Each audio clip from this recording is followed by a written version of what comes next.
আত্মঘাতী সংঘাত বন্ধ করে দেশে শান্তি প্রতিষ্ঠায় কাজ করতে সবার প্রতি প্রধানমন্ত্রীর আহ্বান। বিদ্যুৎ সংকটের সমাধান কবে তা নিশ্চিত নয়, ছোট ছোট বিদ্যুৎ কেন্দ্র স্থাপনের চিন্তা জানালেন দুই মন্ত্রী। পাকিস্তানে পুলিশ প্রশিক্ষণ কেন্দ্রে হামলায় নিহত ১৯, ৮ ঘণ্টার অভিযানের পর পরিস্থিতি নিয়ন্ত্রণে।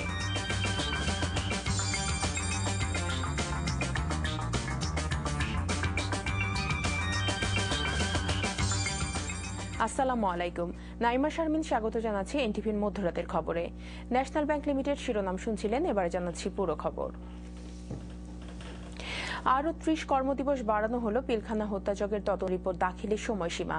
এই নিয়ে ৩ দফায় সময় বাড়ানো হলো মোট ৪১ দিন। নতুন তথ্য প্রমাণ পাওয়ায় সেগুলো বিশ্লেষণের জন্য এই সময় প্রয়োজন উল্লেখ করে এতে তদন্ত ঝুলে যাবার আশঙ্কা নাকচ করে দেন স্বরাষ্ট্রমন্ত্রী। আহরার হোসেনের রিপোর্ট। ১ মাসের বেশি পেরিয়ে গেছে ইতিহাসের নৃশংসতম পিলখানা হত্যাযজ্ঞের।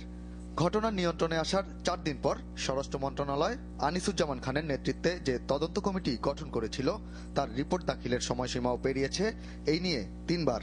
প্রথম দফায় ৭ কর্মদিবসে রিপোর্ট জমা দেওয়ার কথা থাকলেও পরে ২ দফায় বাড়ানো হয় আরও ১১ দিন। সোমবার সেই মেয়াদও শেষ হয়ে যাওয়া মন্ত্রণালয়ের আরেক প্রজ্ঞাপনে ফের বাড়ানো হলো এই সময়। এটা আরো ভালো করে তদন্ত করবে, আরো অনেক কিছু ওনাদের কাছে এসছে, এখন যে কি আসছে সেটা তো আমি জানতে চাই নাই।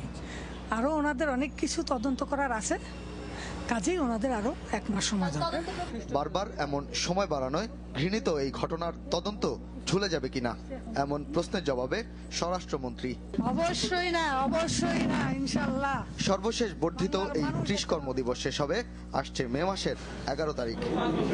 Ahrar Hossain, NTV news, Dhaka. এদিকে পিলখানা